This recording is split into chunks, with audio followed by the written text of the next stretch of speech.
Assalamualaikum warahmatullahi wabarakatuh. Kembali lagi bersama saya Nobel Jihadin dari kelas 12 IPS 1.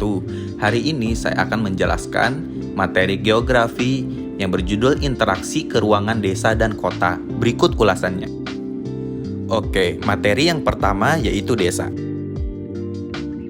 Akan saya jelaskan dulu apa itu desa. Desa merupakan hasil perwujudan geografis yang ditimbulkan oleh unsur-unsur fisiografis, sosial, ekonomi, politik, dan kultural yang terdapat di suatu daerah serta memiliki hubungan timbal balik dengan daerah lainnya.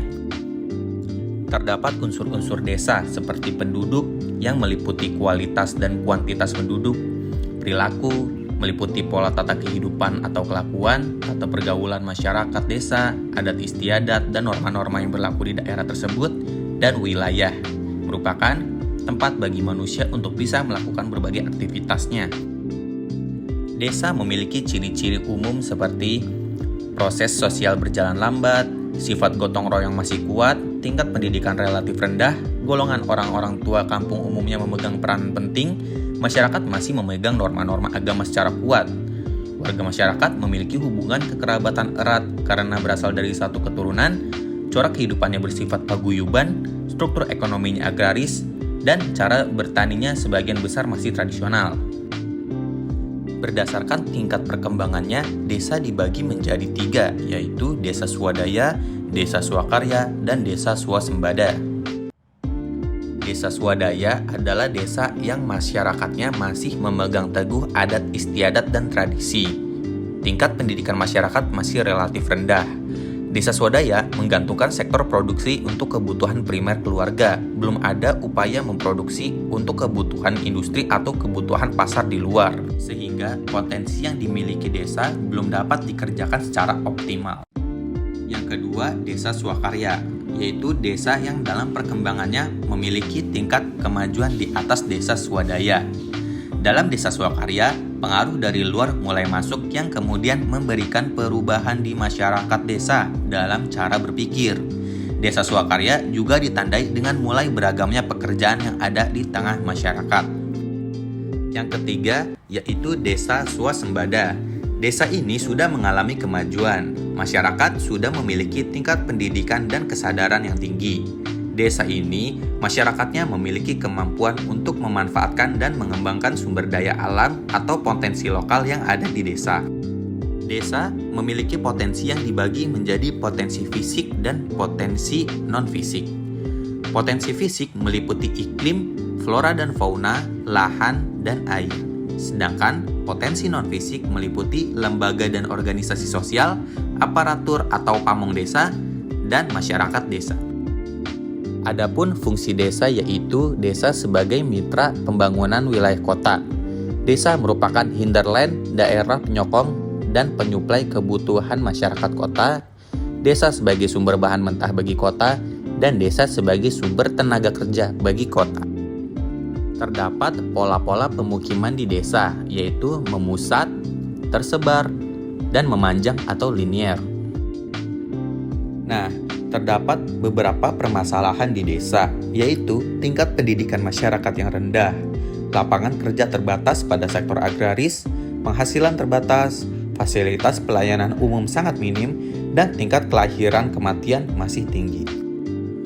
Oke, selanjutnya kita beralih ke kota. Apa itu kota? Kota merupakan pemukiman dengan kepadatan penduduk yang lebih tinggi daripada kepadatan penduduk nasional. Struktur mata pencahariannya non-agraris, dan sistem penggunaan tanah yang beraneka serta ditutupi oleh gedung-gedung tinggi yang lokasinya berdekatan.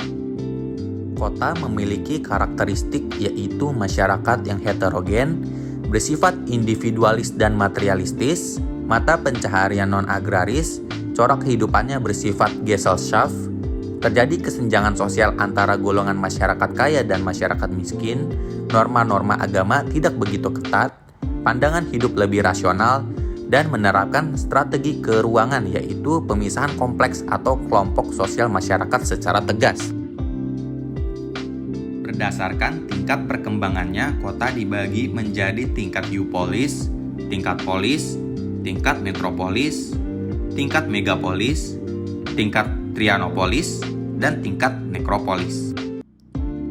Kota memiliki fungsi antara lain sebagai pusat pemerintahan, pusat pendidikan, pusat bisnis, dan pusat kebudayaan. Terdapat teori pola keruangan kota.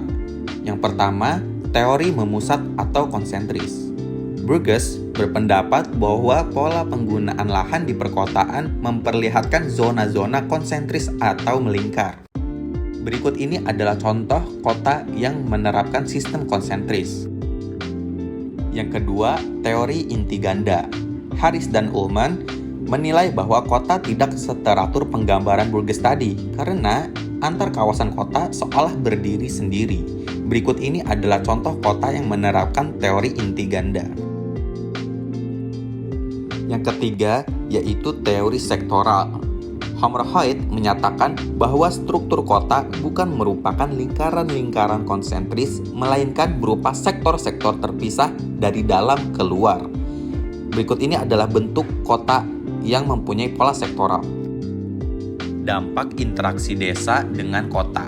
Pertama, ditinjau dari aspek sosialnya, yaitu terjadi mobilitas antar keduanya. Yang kedua, terjadi saling ketergantungan antar desa dan kota, khususnya dalam bidang pasokan bahan mentah. Kemudian, ditinjau dari aspek budayanya. Pertama, meningkatkan pendidikan masyarakat desa. Kedua, terjadinya perubahan tingkah laku, khususnya masyarakat pedesaan. Dan yang ketiga, meningkatnya sumber daya budaya yang dapat menarik wisatawan. Lalu, ditinjau dari aspek ekonominya. Yang pertama, memperlancar hubungan desa dan kota, meningkatkan volume perdagangan antar desa dan kota, menimbulkan perubahan orientasi ekonomi penduduk desa, menimbulkan kawasan perdagangan sebagai tempat untuk melakukan kegiatan jual beli, dan meningkatkan pendapatan penduduk desa dan kota. Demikian penjelasan dari saya. Wassalamualaikum warahmatullahi wabarakatuh.